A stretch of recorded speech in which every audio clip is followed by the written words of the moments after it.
신약성경 에베소서 2장 1절부터 9절까지 말씀 한 절씩 교독하겠습니다.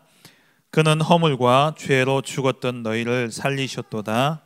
그때에 너희 그 가운데서 행하여 이 세상 풍조를 따르고 공중의 권세 잡은 자를 따랐으니 곧 지금 불순종의 아들들 가운데서 역사하는 영이라. 전에는 우리도 다 그 가운데서 우리 육체의 욕심을 따라 지내며 육체와 마음에 원하는 것을 하여 다른 이들과 같이 본질상 진노의 자녀이었더니 긍휼이 풍성하신 하나님이 우리를 사랑하신 그 큰 사랑을 인하여 허물로 죽은 우리를 그리스도와 함께 살리셨고 너희는 은혜로 구원을 받은 것이라. 또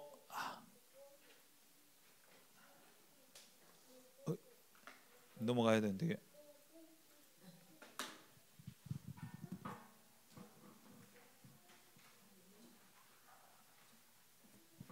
네, 6절부터 읽습니다. 또 함께 일으키사 그리스도 함께 하늘에 앉히시니 이는 그리스도 예수 안에서 우리에게 자비하심으로써 그 은혜의 지극히 풍성함을 오는 여러 세대에 나타내려 하심이라.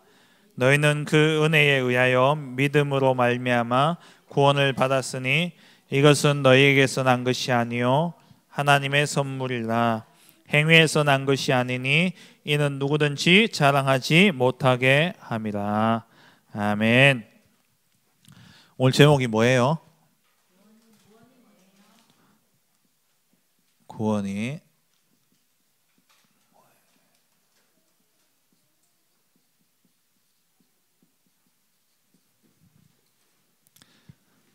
여러분 보는 책 중에 Y 시리즈 있죠. 네, 목사님 설교는 What 시리즈로 나가려고 합니다. 지난주에는 뭐였죠? 복음이 뭐예요? 복음이 뭡니까? 예수 그리스도가 복음이죠.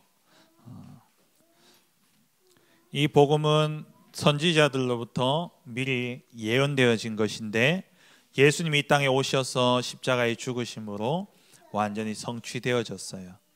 그래서 이 예수님을 우리가 믿음으로 말미암아 구원을 얻는다 말씀했죠. 교회 왜 왔어요? 네? 유근이 교회 왜 왔어요?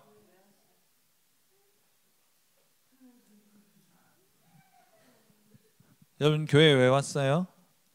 목사님은 어릴 때 여러분들 만날 때 교회 왜 갔냐?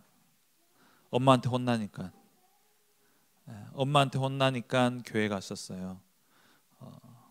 그리고 또 때로는 친구하고 놀려고 교회 가고 그랬는데 우리가 왜 교회를 다니느냐? 뭐 예배하러 오기도 하지만은 사실은 예수님 믿기 위해서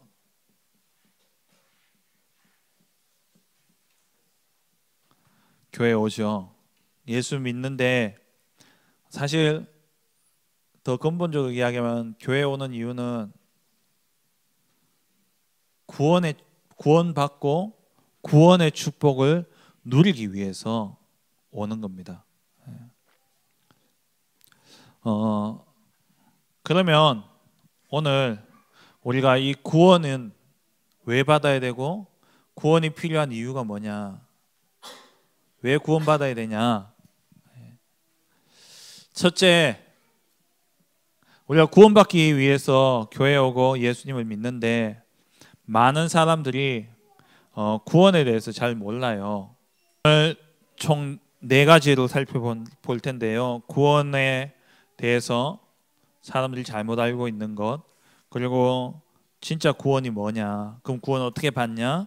그러면 구원받은 내 상태는 어떠하냐라는 4가지를 가지고 오늘 말씀을 나눌 텐데요. 구원에 대한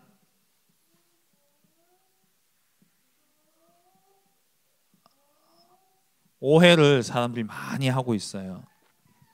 왜 이런 오해를 하게 되냐면은 구원이라는 말 자체가 뭐예요? 건져낸다 살린다라는 의미가 있죠. 그럼 무엇에서 건져내느냐? 여기서 사람들이 오해를 하는 거예요. 무엇에서 구원받느냐예요. 사람들은, 많은 사람들이 뭐에 집중하냐면은 내가 지금 당하고 있는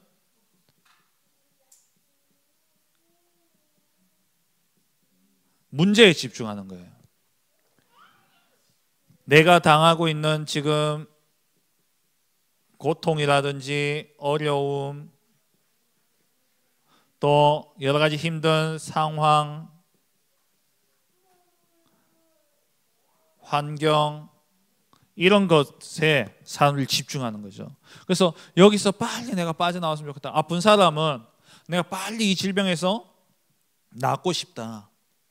또 가난한 사람은 빨리 이 가난이 끝났으면 좋겠다. 또 어떤 사람은, 군대 가 있는 사람은 빨리 제대했으면 좋겠다.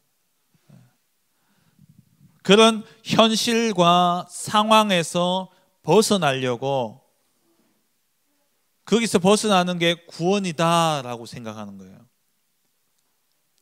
그러다 보니까 구원에 대해서 이 사람들이 많이 오해를 하는 겁니다. 이 사람들이 문제에 집중하다 보니까는 구원은 뭐냐? 문제가 해결되는 게 구원이라 생각하고, 이게 예수 믿는 목적이에요. 부자 된다, 병 낫는다, 또 자식 잘 된다, 이런.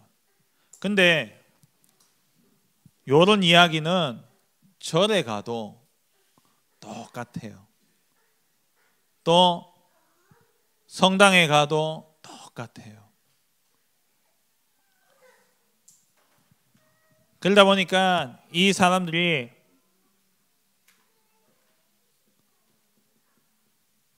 현실에 있는 이 문제에서 구원받으려고 애를 쓰다 보니까 교회 안에서도 이상한 것들이 나오는 거예요. 그래서 교회 안에 이러한 현실의 문제에서 해방받는 게 구원이다. 그래서 나오게 된 신학을 보면은 어떤 신학이 있냐? 조금 어려운 이야기일 수도 있는데요. 알아놓으면 돼요. 그냥 저런 게 있구나라고 생각하면 돼요. 해방신학이라는 게 있어요. 우리 신봉준 목사님 어제 이제 오셨죠. 어디 갔다 오셨어요? 중남미에서 나온 신학이 해방신학이에요.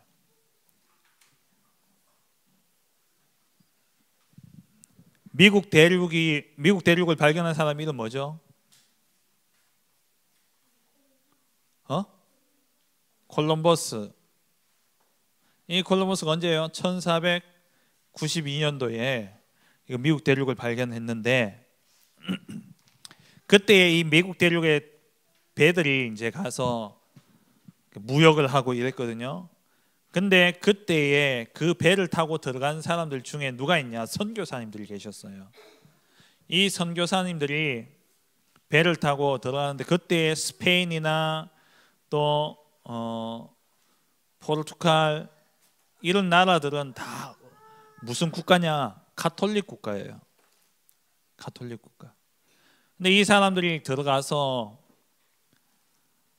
복음을 전한다고 하면서 어떻게 했냐니까 나쁜 짓을 너무 많이 한 거예요.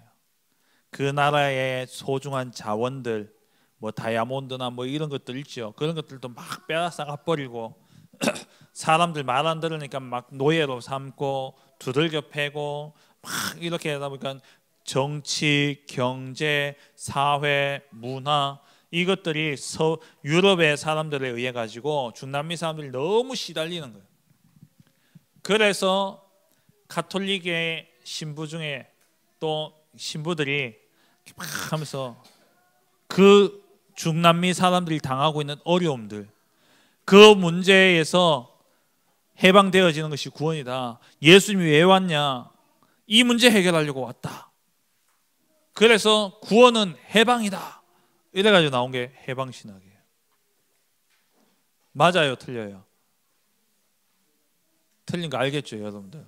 이거 박사까지 받아도 모르는 사람 많은데, 신학 박사까지 받아도 여러분 박사들보다 더 똑똑한 거예요.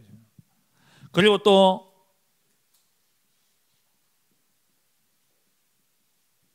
동성애 신학도 있어요. 보통 게이 신학이라 그러는데, 이건 뭐냐? 동성애자들이 지금 우리나라도 우리나라는 어떻게 보면 조금 많이 좋아졌어요. 옛날에는 동성애자들이 자기가 동성애자다 이야기를 할 수 없는 시대였어요. 왜? 그러면은 막 비난받고 막 이렇게 죄인 취급했거든요. 그러다 보니까 이 사람들이 이야기를 못했어요. 이렇게 억눌려 있던 사람들이 우리도 해방받아야 된다, 우리도 떳떳하게 동성애자임을 이야기를 하고 우리도 보통 사람과 똑같이 살아가야 된다, 커밍아웃 하면서 자기들의 인권을 찾아야 된다. 그래서 교회에서요, 이 동성애자들의 인권을 찾아주고 그렇게 한다고 만드는 게 동성애 신학이에요. 이게 구원이라 생각하는 거예요. 그리고 또요,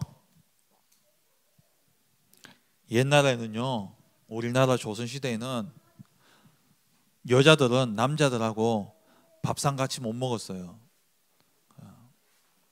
뭐냐, 여자들은 항상 남자를 섬기고 남자의 말에 복종하고 순종하고 얼마나 억눌려 살았습니까? 여러분 집에도 그래요? 여러분 집에는 어때요? 아빠가 목소리가 커요? 엄마가 목소리가 커요?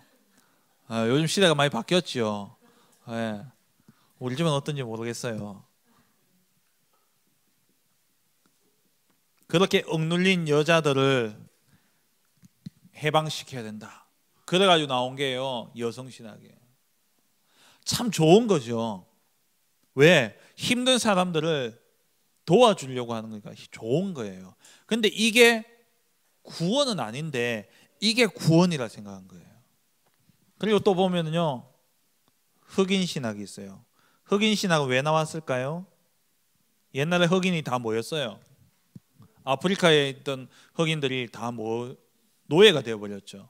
그러니까 이 노예들을 주인들의 그 억압과 나쁜 그런 행패 속에서 건져내야 된다 해가지고 나온 게 흑인 신학이에요. 이게 다 뭐냐? 드러난 현실의 문제에 집중해가지고 그걸 해결하려고 하다 보니까 잘못된 구원에 대해서 오해하다 보니까 이런 신학들이 나온 거예요. 이런 운동이 필요 없냐? 필요해요. 근데 이거는 교회의 한 부분일 뿐이지 이게 교회의 목적, 예수 믿는 목적은 아니라는 거예요. 예수님이 오셔서 병자를 치유하셨죠. 많은 아픈 사람들을 치유하셨어요. 근데 예수님이 병자를 고치기 위해서 오셨어요? 병자를 구원하기 위해서 오셨어요? 그 예수님이 뭐라 그랬어요? 네 죄 사함을 받았느니라 하니까 이 사람이 나았어요. 그래서 진짜 구원은 뭐냐?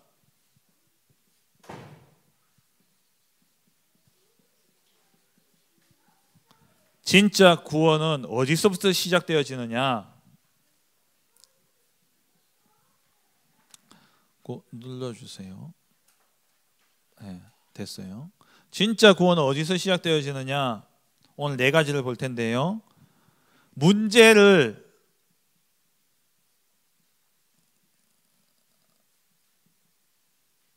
정확히 보는 데서 시작해요.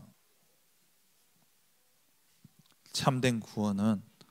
그러면 문제를 정확히 보면 이 문제가 드러난 현상이 문제가 아니라, 나타난 게 문제가 아니라 그 속에 진짜 근본 문제가 있구나.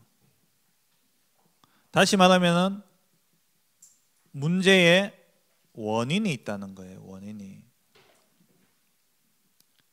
질병을 고칠 때도 드러난 현상만 고치면 그 문제는요, 그 질병은 조금 있으면 또 나와요.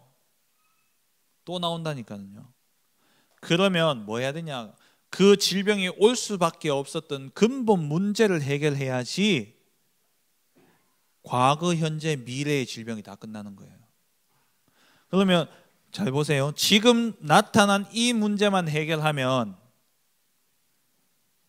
현재는 지금은 이 문제가 해결되어지는데 미래는 어때요?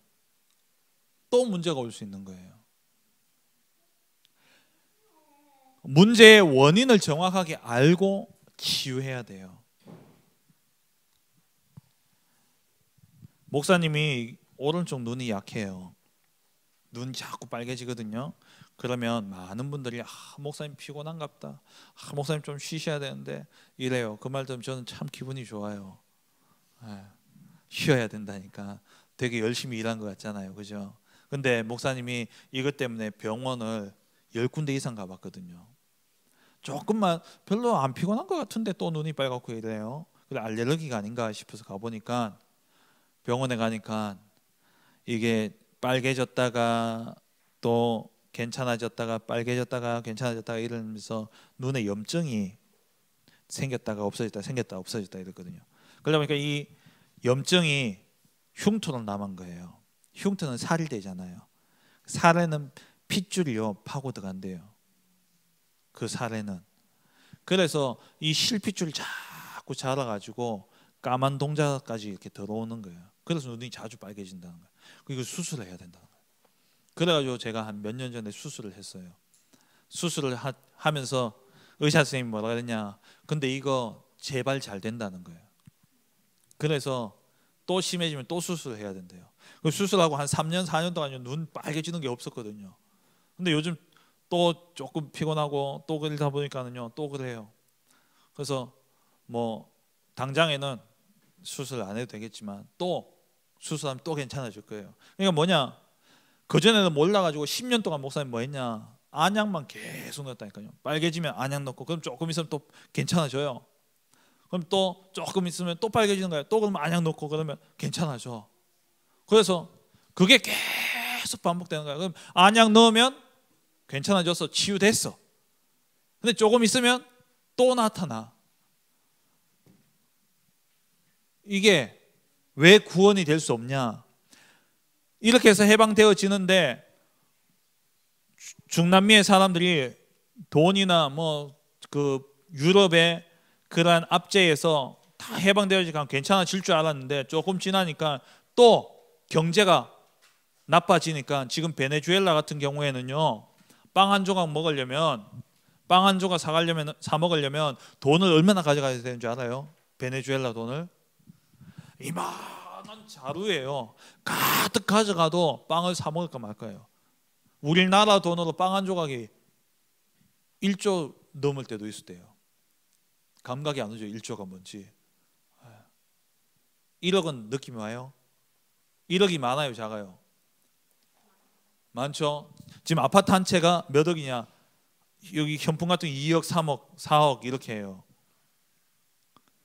근데 이 3억 4억을 들고 가도 베네수엘라에서는 빵을 못 사 먹어요. 그 정도로 돈이 가치가 없는 거야. 해방신학으로 실컷 해방해놨는데 또 문제가 오는 거예요. 또 답이 없어요. 미래는 보장되어지지 않는 거예요. 왜? 눈에 보이는 문제만 해결했기 때문에 또 문제가 일어나는 거예요. 근데 진짜 구원은 뭐냐? 모든 문제가 일어날 수밖에 없는 원인을 찾고 그 원인을 해결하는 게 진짜 구원인 거예요. 그럼 왜 이런 문제가 옵니까? 모든 문제의 원인은 뭐예요? 아담이 지은 원죄예요. 내가 지은 죄면 해결할 수 있는데 아담이 지은 죄 때문에 내가 죄인이 되어버린 거예요. 그리고 누가요? 사단이. 그래서 오늘 에베소서 2장 1절에 뭐라 되어 있어요? 2장 1절에 너희의 허물과 죄로 죽었던 너희를 살리셨도다. 허물과 죄로 죽었던 너희를 살리셨도다. 허물과 죄, 내가 지은 죄가 아니야. 아담이 지은 죄야. 아담이 지은 죄 때문에 아담의 후손들은 전부 다 죄인으로 태어나게 되어버렸어요. 억울하지만 어쩔 수가 없어요. 이거는 법이기 때문에. 그러면서 에베소서 2장 2절에 뭐라 되어 있어요? 그때에 죄인 되었을 그때에 너희는 그 가운데서 행하여 죄 가운데서 행해서 이 세상 풍조를 따르고 공중의 권세 잡은 자를 따랐으니, 공중의 권세 잡은 자가 누구예요? 누구? 사단, 마귀를 따랐다는 거예요. 이 마귀가 지금 불순종의 아들들 가운데서 역사하는 영이라. 믿지 아니하는 자들 사이에 역사하는 마귀, 사단. 그 결과 우리는 하나님 떠나버렸어요.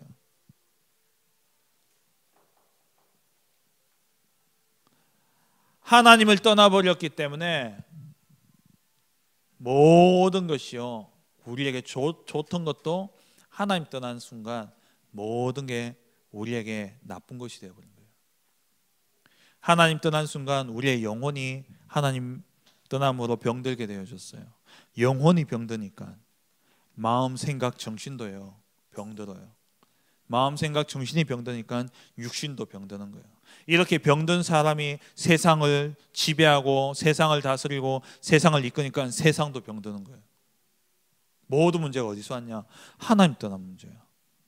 그럼 이 사람들을 동성애하는 이 사람들을 동성애 마음대로 해주는 게 자유냐, 해방이냐, 문제 해결이냐? 아니에요.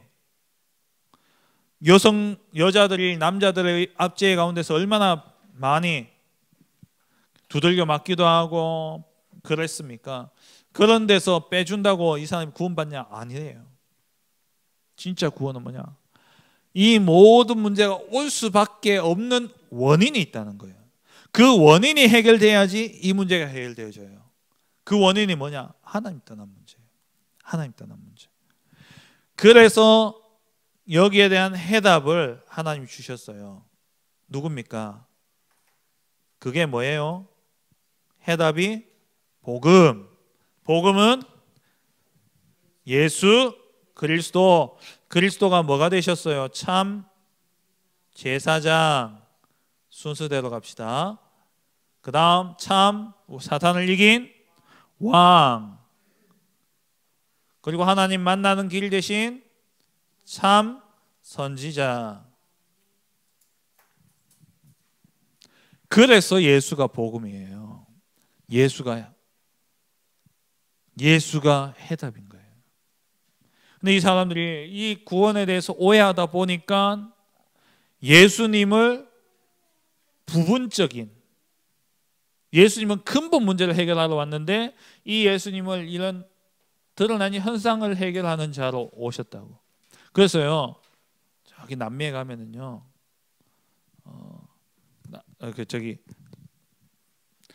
아프리카나 이런 흑인 신학에서는요, 예수님을 누구로 그려놨냐? 흑인으로 그려놓고요. 네. 동성애 이쪽에 가면 예수님을 이상하게 해놨어요. 왜? 자기들 입장에 자기에게 맞는 예수를 딱 만든 거예요. 그럼 세 번째로 어떻게 구원받아요? 오늘 8절 말씀에 나오죠. 어떻게 구원받아요? 내 의지로 구원받아요? 은혜로 구원받아요? 은혜로 구원받아요. 에베소서 1장 4절에 보니까 창세 전에 우리를 예정하셨다라고 되어 있어요. 창세 전에 우리를 택하셨어요.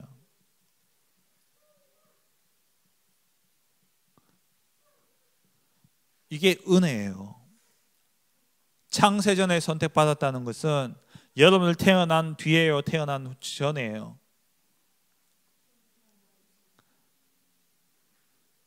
생각을 좀 하시면서 들으세요. 태어나기 전이에요, 태어난 후에요? 태어나기 전이죠. 태어나기 전에 택하셨어요. 그러면 여러분들 태어나서 살아가는 삶, 여러분들 태어나서 지금까지 살면서 어떻게 사느냐가 하나님의 선택의 조건이 될 수 있어요, 없어요? 없죠. 여러분들 부모님 계시죠? 여러분들이 태어나서 지금까지 살면서 한 행동들이 엄마 아빠의 자녀라는 데 영향을 줘요, 안 줘요? 영향을 줘요, 안 줘요? 줘요, 안 줘요? 안 주지요. 그게 은혜예요. 내가 어떻게 사느냐가 하나님의 구원에 절대 영향을 주지 않아요. 그럼 마음대로 살아야 되냐? 그건 어리석은 자예요. 그건 어리석은 자죠. 그건 바보예요. 사도행전 13장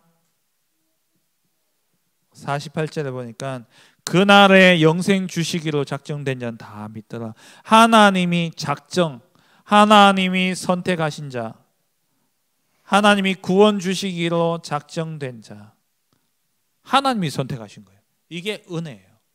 그죠? 그 은혜에 의해서 선택받은 자는 뭐 하게 되냐? 믿게 되어 있어요. 그 은혜에 의하여 믿음으로 구원을 받는다 그랬죠. 그래서 요한복음 1장 12절에 영접하는 자, 곧 그 이름을 믿는 자들에게는 하나님의 자녀가 되는 권세를 주셨으니 믿음으로 구원받고, 그리고 로마서 1장 16절 17절에 보니까 오직 의인은 믿음으로 말미암아 살리라. 믿음으로 살게 되는 거예요. 그래서 내가 한 게 없기 때문에 나를 자랑할 것이 없다 그랬어요.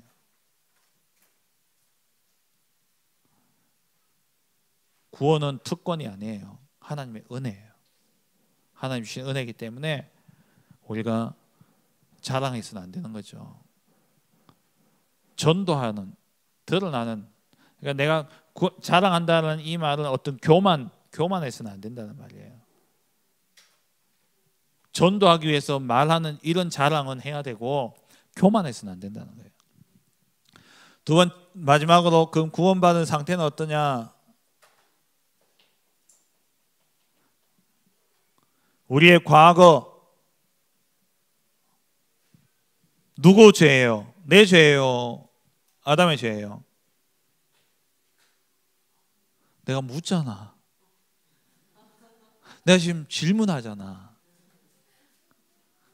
인간적으로 질문하면 답을 해야 될 거 아니야. 모르냐? 모르는 거야.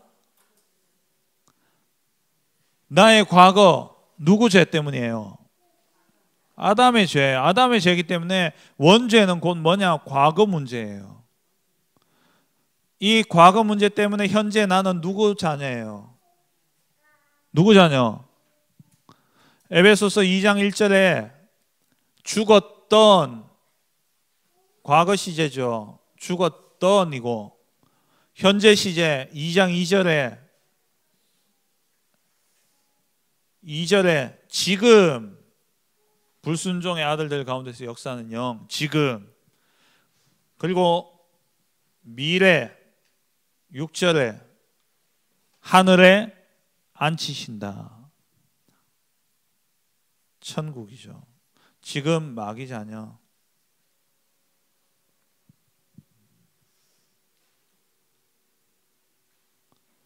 구원받았다는 것은 우리가 예수 믿고 원죄와 사단과 하나님 떠난 지옥의 문제가 해결되어졌다는 말인데, 이 말은 다시 말하면은 과거 문제, 현재 문제, 미래 문제가 다 해결되었다는 거예요. 그래서 예수님이 요한복음 19장 30절에 뭐라 그랬어요? 다 이룰 것이다. 이루었다. 말씀 맺겠습니다. 결론. 이게 결론이에요. 요한복음 19장 30절. 다 이루었다. 좀 넘겨주세요. 마지막 결론. 자, 같이 읽어봅니다. 시작. 구원은 빠져나오는 것이 아니다. 현실의 문제가 올 수밖에 없는 근본 문제에서 빠져나오는 것이다.